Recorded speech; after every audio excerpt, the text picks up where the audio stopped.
Ladies and gentlemen, welcome to the best night of the week. It's Wednesday, and that means it's the Super2Bit Podcast Episode 5. Ladies and gents, we've done this 5 incredible times. We've changed your lives 5 incredible times. Let's do it. Let's do it again tonight. With that said, before we get the show on the road, why don't you guys get some shares out in the wild? You know, we appreciate every like and every comment and share we get. So before we even start the show, let's get the shares out into the Intersphere web. And show the Double D some love. Come on, it's your boy. It's your boy, the Double D. Tonight's topic, ladies and gents, a controversial topic at that. Esports in sub-Saharan Africa, the place we like to call our home. Ladies and gents, does it have a future? I don't know. We got to unpack it. But I'm not going to unpack it alone, ladies and gents. No. I got my boy, my partner in crime, my wingman, my goose to my maverick. It's Neil. What's up, buddy? I can't believe I'm here for the 5th time in a row. 6th time, How did you actually. Get so lucky? How did you get so lucky?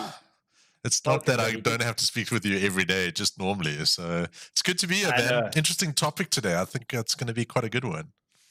It is. I cannot wait to get into. Before we do that, I want to say hey to everyone in the chat. Stefan Roots, what's happening? Raul, my boy, Mr. Daly, Richard Daly in the house, as well as James Chambers. Good to have you guys. Mohammed, welcome, guys.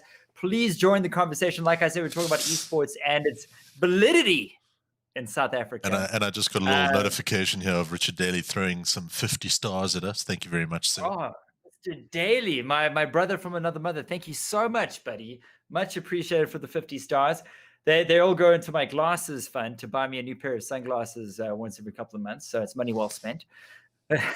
Glasses that I can wear indoors at night on the podcast. So thank you, Richard. With that said, let's get into it. Should I open the floor perhaps to Neil by posing the question, Neil? Yes. And the question, sir, is, do you think esports has a future in South Africa? Obviously, we know it has a future overseas. It's huge. It makes bajillions of dollars. What do you think of its chances of taking off and actually being something in South Africa? Well, let's just jump over to the main screen here. And let's look at these guys. I don't know if you remember these guys. Bravado. So good-looking chap.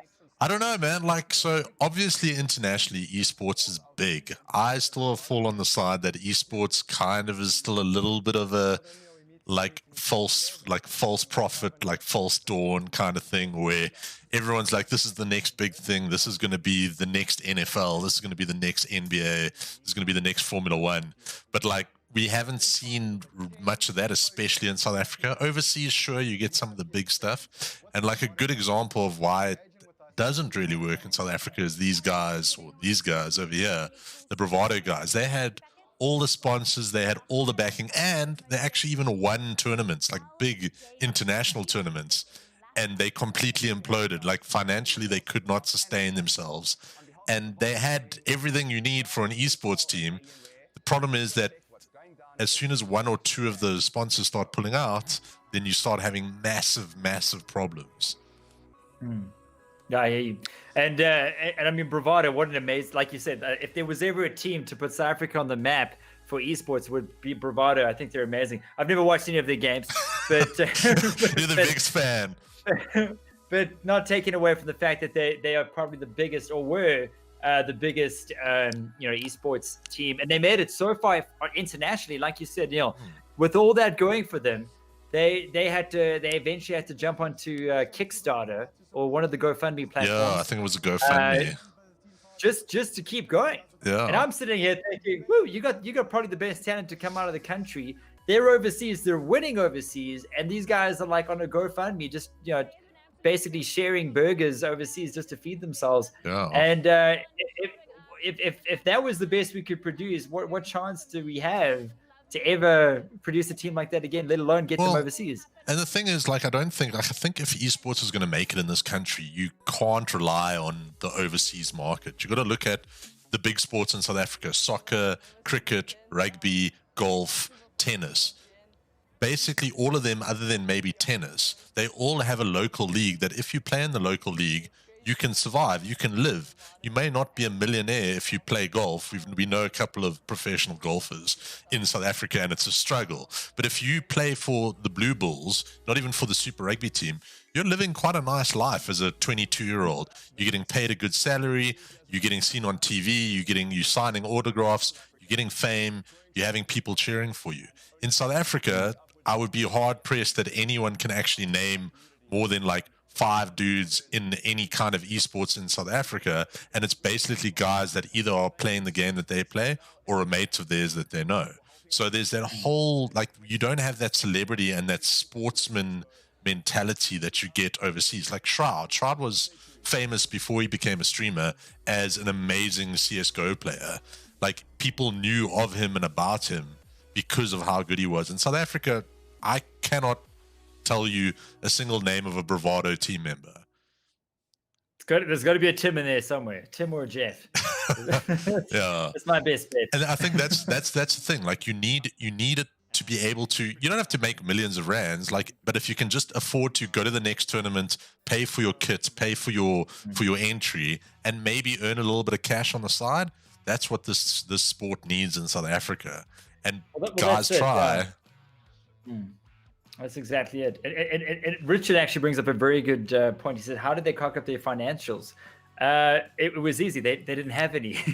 So they just didn't get the support from big brands here in South Africa, which blows my mind, because this is kind of leading into my the next avenue for this conversation, which blows my mind because I've seen big brands, we're not going to name any names, because they might be sponsoring us one day.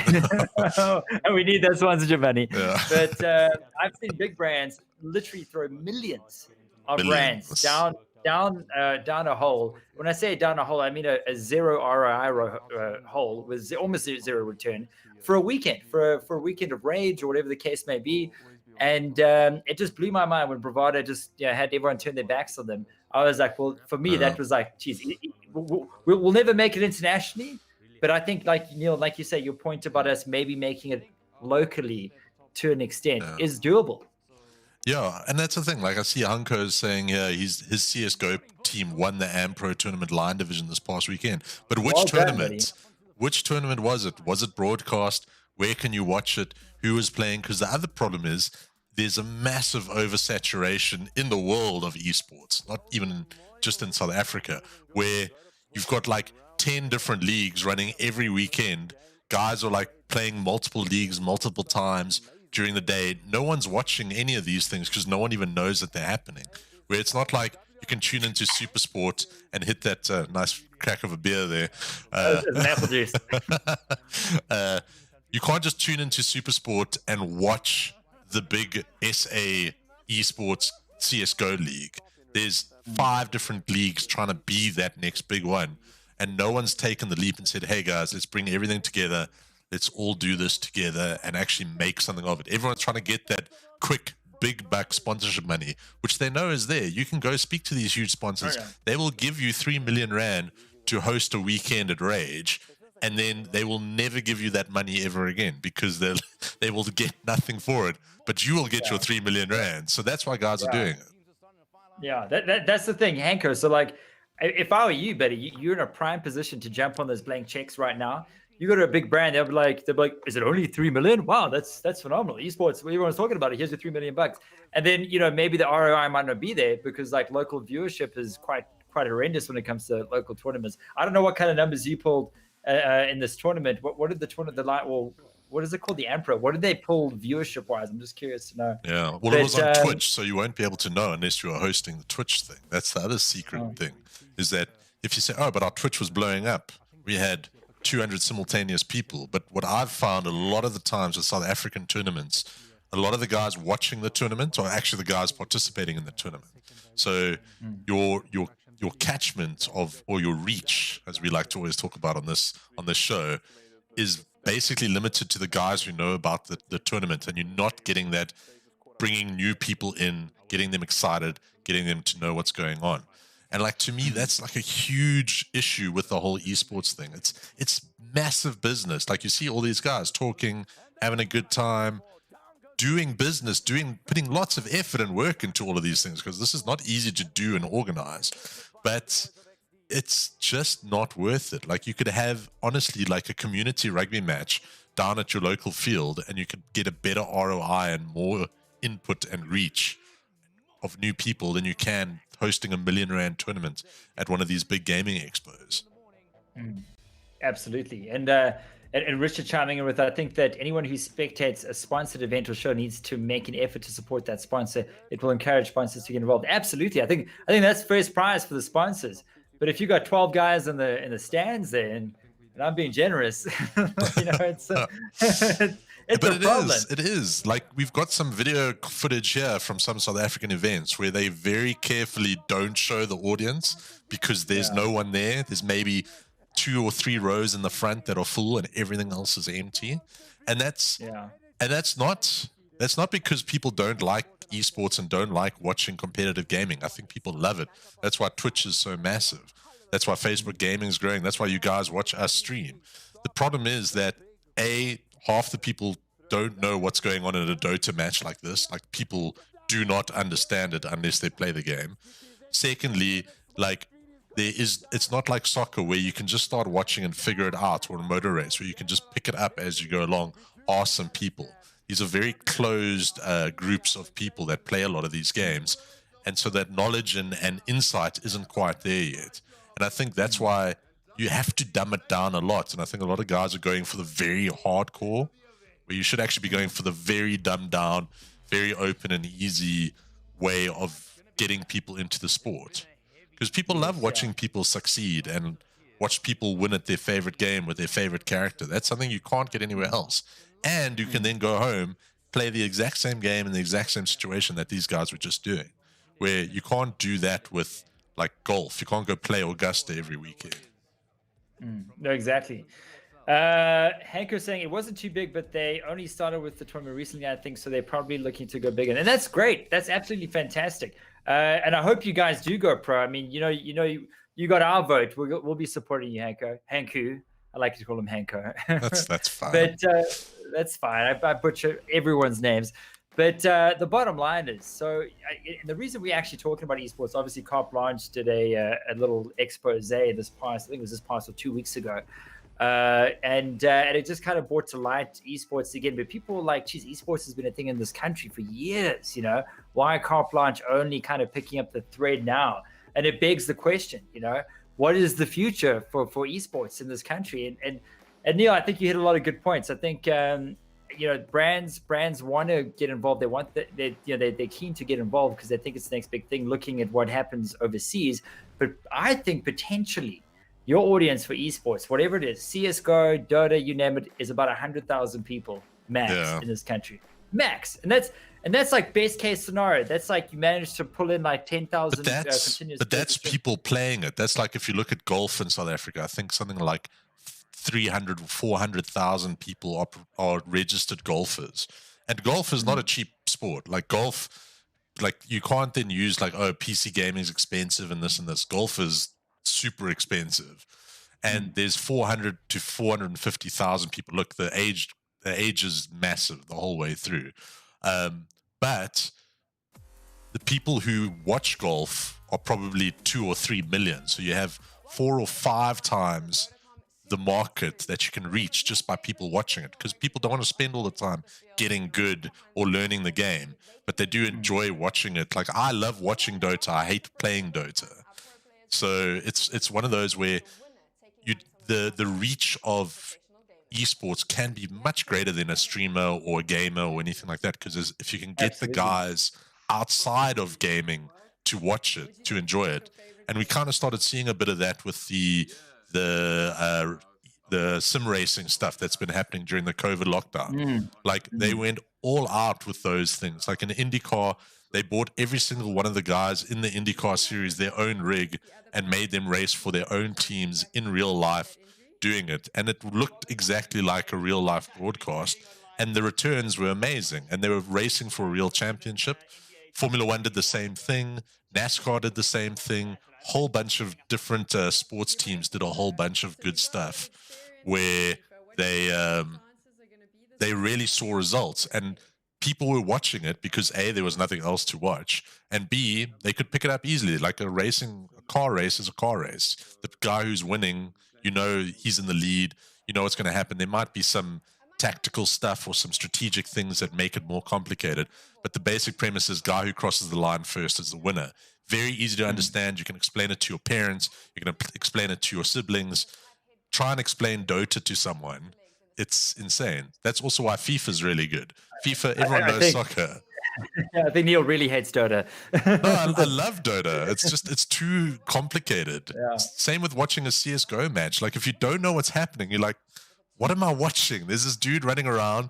There's these like red outlines of people on the screen. Then all of a sudden, like, everyone's dead and this guy's won, but I don't even know why. And now they're playing again. Like, if you watch that not knowing what you're watching, you're like, this is insanity. You make a very good point, and I think you may have found the pot of gold at the end of the rainbow there, buddy.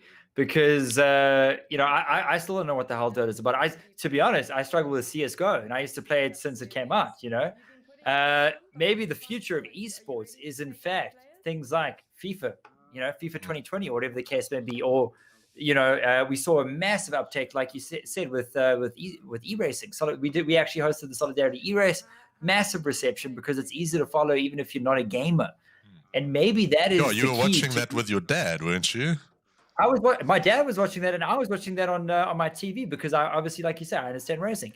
So maybe that's where the future for esports is. It's possibly in more broad. That's the only way I can see getting the amount of eyeballs on the content versus, like you say, the more niche titles that not many people know unless they play the games themselves. Yeah. I think that may be the solution. I don't think we'd come to a solution, but I think you figured it out, buddy. Yeah.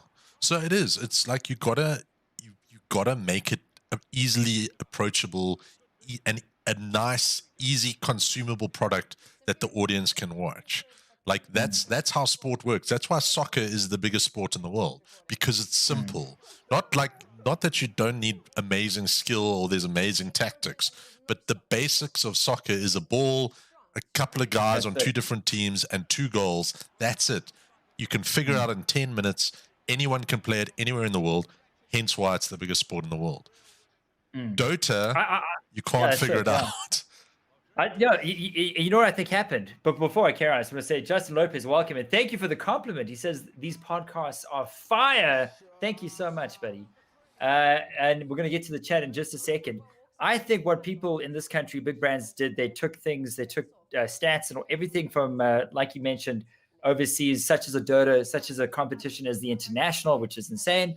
And they said, cool, let's test that here. But what they should have done is push and say, take down the Dotas, take down the Counter-Strikes, take down all of that. Let's do FIFA. Let's do all the stuff that's mainstream locally. And push that onto stage at Rage, or push that onto stage at Rush and VS and all that sort of stuff. Because even for the casual, the guy that's never touched a computer or a video game console in his life, they can enjoy that and they'll be watching on the big screen. Yeah. So yeah, and like it is, but you can get into the more nuanced games. You just mustn't go in like with a Dota and expect 10 million people in South Africa to watch it.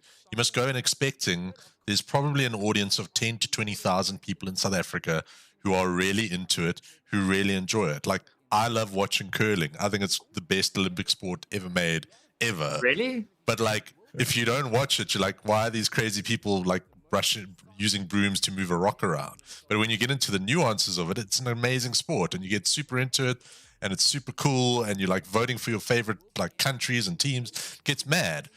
And you can do exactly the same with Dota, and I'm not saying that there isn't a market for it. You just got to go in with your expectations to know what you're getting into. Same with Counter-Strike, same with all of them. Something like FIFA, though, is definitely the way to go. Everyone can play it. The only problem with something like FIFA is that everyone can also play soccer. Maybe not at the moment, but in real life, people would much rather watch soccer. And a lot of the reason why they love soccer so much is because of the human drama, because of the intrigue, because of, the players involved, all of that stuff. And that can develop over time.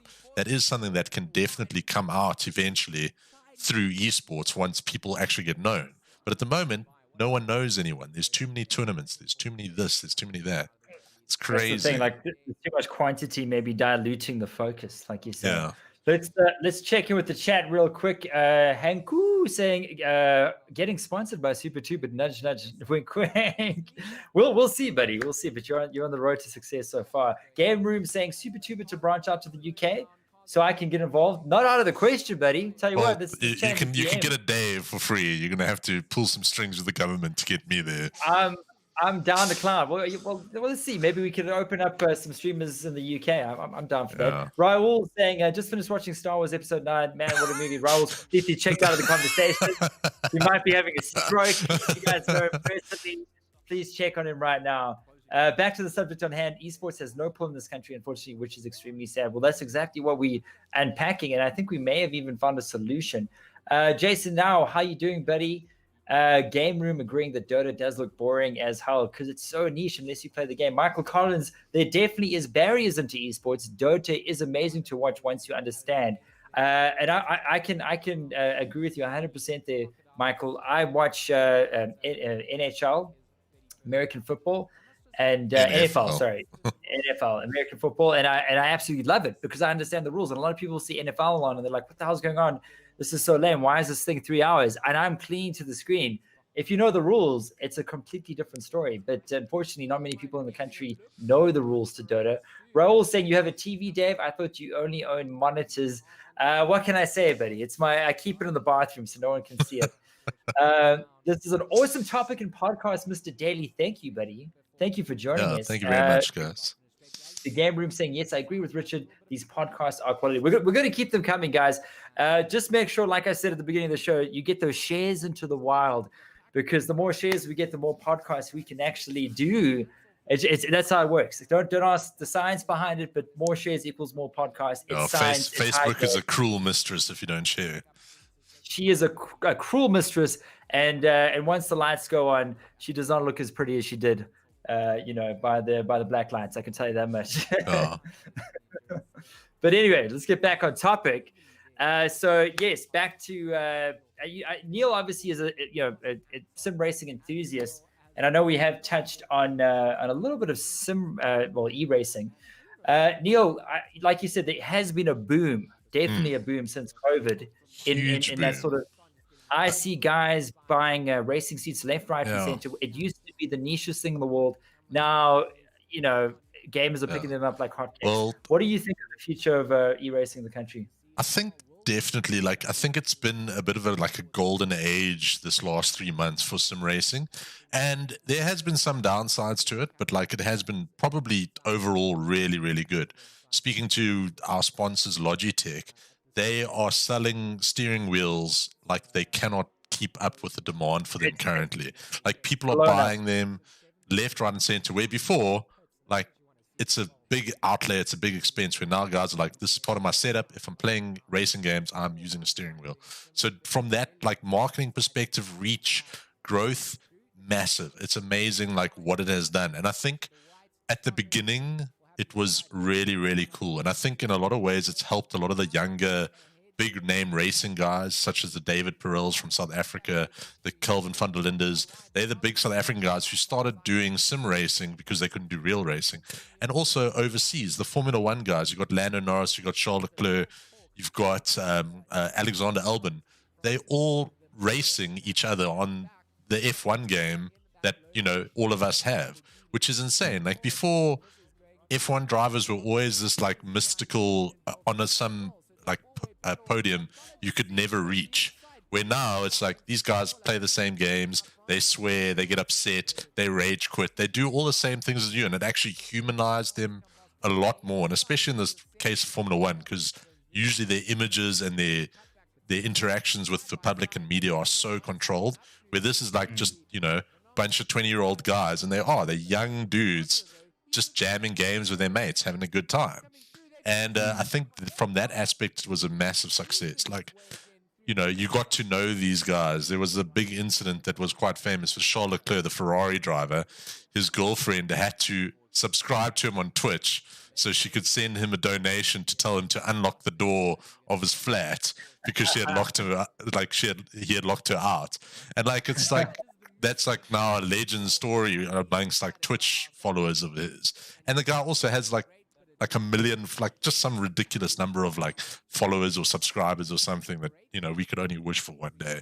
But yeah, that's a good side. I think it's opened it up. It's made it very aware to everyone how cool it is. The downside of the whole thing is that it's kind of pushed sim races, guys who only do sim racing, to the side, where they say oh, why are these guys just not doing their own thing? Why aren't they racing real cars? Why aren't they doing this? We want to see real racing drivers doing sim stuff. And so after a while it became too much of people only want to see the real drivers. They don't actually care about the sim side of it. And I think it got a little bit too much in the end, and now that things are opening back up in the racing world, it's actually returning a bit more to normal. Just we have this whole bunch of new fans coming in. So yeah, I think it's definitely net overall massive positive to sim racing. It's probably tripled the size of the audience from what it was 3 months ago, which would have taken another 5 years. Yeah. No, absolutely. Bet on Low saying, I give it 10 years before pro gaming actually becomes sort of a career/sport in South Africa. It's unfortunate, but it is what it is.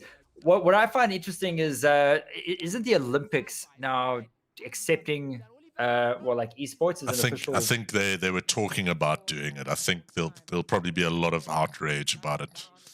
Chess used to be an Olympic sport. Really? You're gonna have to Google it because I'm playing videos. I might Google it just to find out. Mohammed, welcome. Dota tournaments are the highest prize pools. Absolutely, overseas they are. Game Room saying, what do you guys think the number one game is at the moment? Are you talking in terms of an esports context? If that's the question, it's got to be Dota.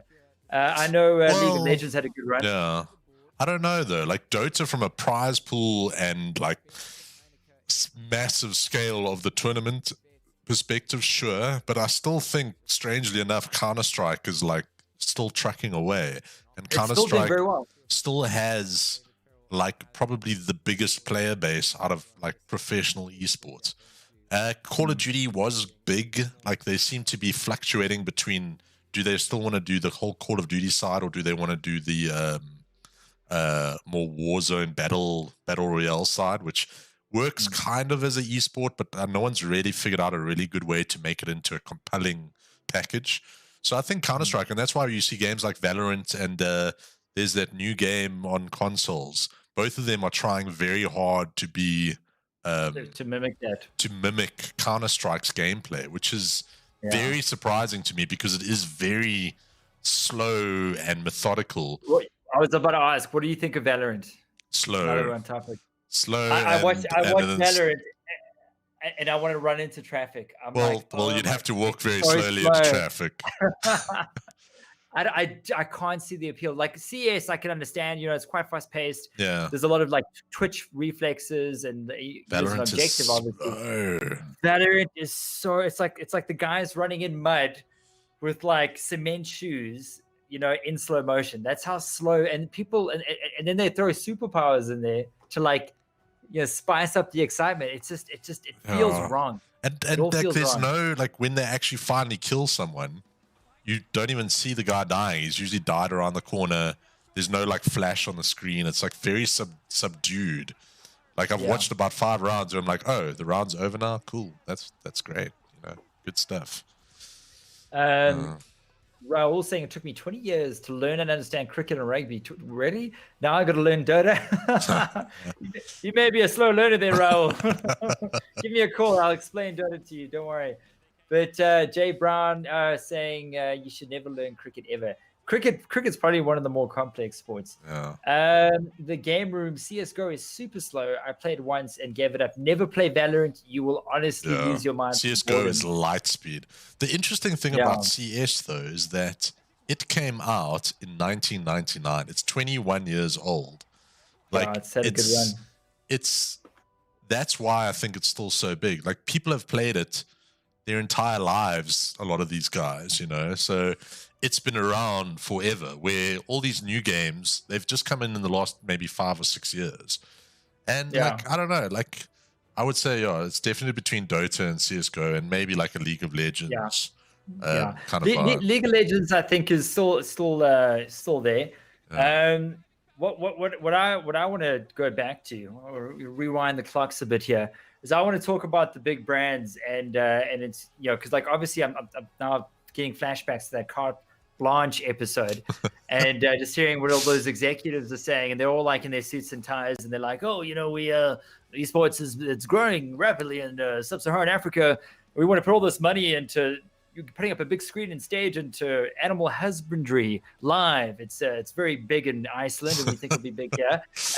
And I'm still flabbergasted that we actually figured out what might be the solution to esports in this country. And I hope someone, one of these big business time guys is watching this, because, dude, if they do that, Neil, crumpets to Lila, I think we would finally have a chance at esports. But something I want to talk about now and kind of channel the conversation to is a bit of a blurred line between esports players, streamers and influencers, because I think a lot of guys are kind of in all of those things, and I think a lot of brands are confusing like streamers with esports, and what's your take on all that? I think it's a bit of a slippery slope there, because you could be the world's best soccer player, but you would be terrible talking to people day in and day out and like advertising.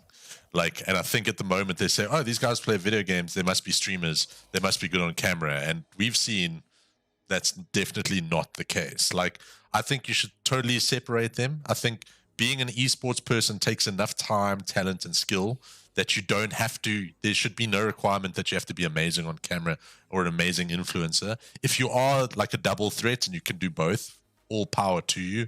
You are going to make it very far. And like, that's what people want. But I would say maybe, 5 people are like that. All of us streamers, us, me, you, Grant Hines on the stream, we're all good to average players at whatever game we're playing. We competent. That was his pink wig. We all know that Grant lost his hair from dyeing it for over a decade, so he wears a wig. But his pink wig was my favorite. But the thing is, like, we're all just fine. We're all good players, but we don't play because we're good. We play because we're entertaining. We hopefully educate people. We hopefully like keep people watching. That's very different from dominating on the battlefield, smashing oaks, practicing 8 to 10 hours a day on this silly game. Like, you shouldn't, they are two separate things. Like, you shouldn't just have like your sportscaster be a professional soccer player. Like, that wouldn't work. Yeah, that's it. And I think brands are still trying to figure that out. They still kind of like blur those lines. Game Room, thank you for joining us. Enjoy the rest of your night, buddy. Very, very good points, buddy. Let's check in with the comments. CSGO is slow until you get used to it, and then it's fast. It's pretty fast. I guess it could be. Raul asking when you're going live. Neil's going live at 8:30. Am I correct? Yeah, 8:30. You've shown F1 2020. Brand new game, ladies and gents. Personally, I prefer watching F1, Neil play F1 than Assetto Corsa or Gran Turismo. So I'm even going to tune in to watch because I want to see what this new game's like. But 8:30 tonight, F1 2020, it just came out literally, I think, today or yesterday. Yeah. So make sure you Monday support night, Neil. technically. So it's 2 days old. But also, we want to remind you guys that this Sunday, we have a very special edition of the podcast. We got a special VIP stream key for the Ubisoft Forward digital conference, which is basically replacing the E3 conference.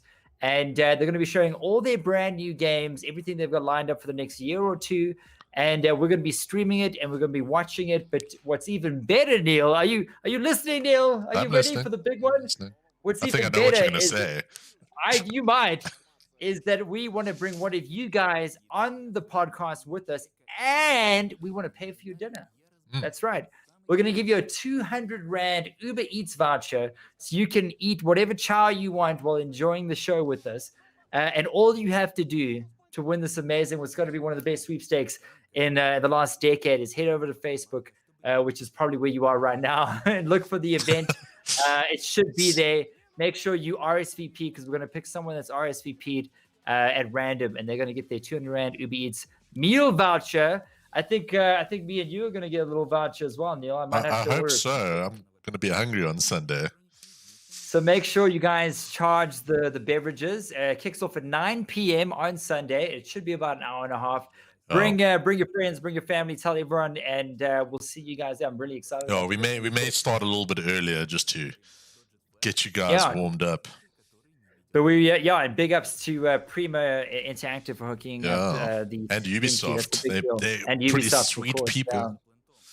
All right, enough selling future content.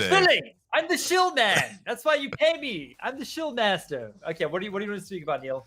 You take the podium. I think, like as I said, like the big thing is you got to get people excited and involved. Like people go to rugby matches because they enjoy watching, two big teams crash against each other. They get that partisan support. They want to wear that Lions jersey or that Bulls jersey or that Sharks jersey, like every weekend. They want to like go drinking Speaking with of their jerseys, mates. our merchandise is coming out of the next week. Make sure you. But it is. Stay tuned. Yeah. Good segue. But I think that's the one challenge. The other challenge is we got to stop throwing millions of rands at these once-off events that get all the people involved who play the game. Because if there's like a 50 or 100,000 Rand prize pool, why not? But like the return on investment is zero. You don't get any new people. All the people who watched it are the guys who already own your game or your product or whatever it might be. And the final thing is stop having 500 different leagues, 500 different teams, 500 different everything. I don't think there should only be one. I think there should always be a bit of competition in the environment.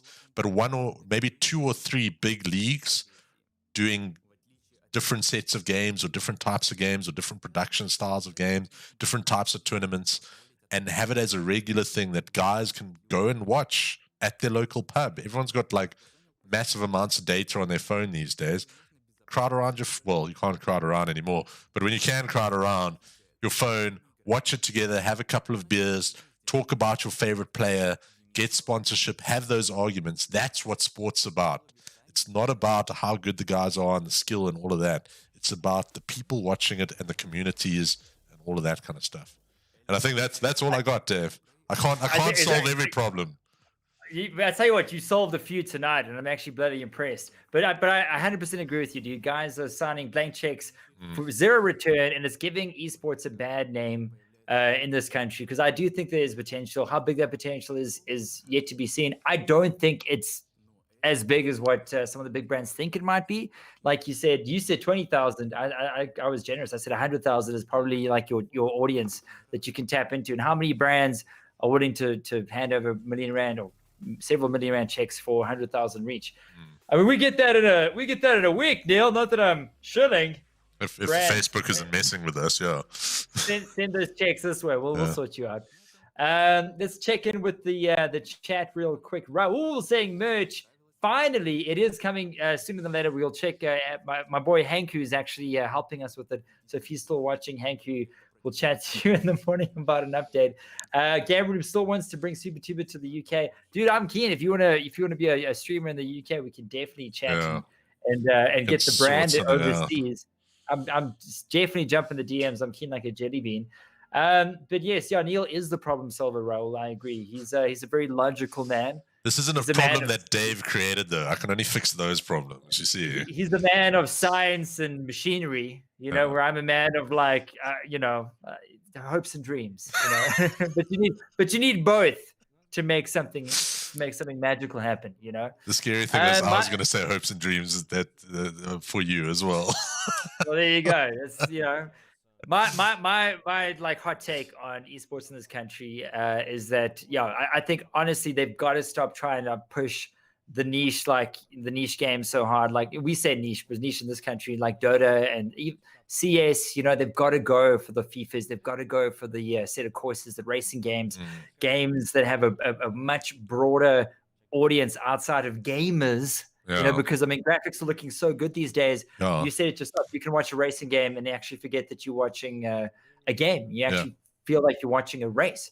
And it's only going to get better. Graphics are only going to improve. It's only going to get closer to the real sport in the next couple of years. So now's the time to start building those audiences around those sports, because those audiences are already there. We just got to let them know that, hey, we're streaming FIFA, we're streaming this. Yeah. And I think, geez, if you know how to play FIFA, drop in the DMs, because I think we need to get on it before anyone else steals our ideas. Damn it, Neil, why did we say this on the podcast? We give away all of our best stuff on the podcast. I know, but not enough people watch it, which is probably good, because we're giving away too many golden secrets here. Yeah. So what is the chat's hot take on esports? I want you guys to chime in real quick. Do you think there's a future for esports in this country?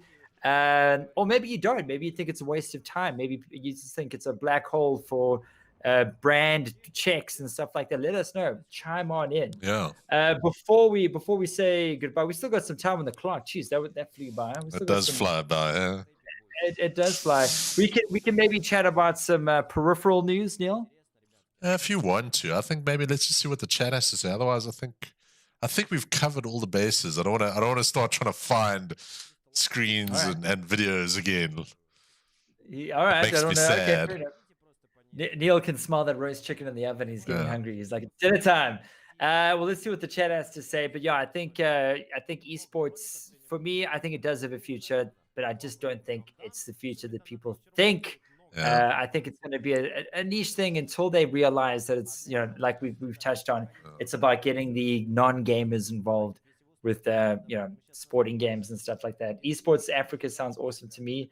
It's Latasa. How do you say that name? Latasa Mololi. I'm sure I pronounced that perfectly. I don't think you did. Richard Daly says there is Latsa Lebohang Malloy. Thank you, Neil. Esports Africa sounds awesome to me. Richard Daly, you must just read the names. I'll read the comments. Okay. There is a future, but it's very dedicated. Dedicated, I think, / niche is the way to put it. As long as Neil streams racing, I'm there like a bear. That's my boy, Raul.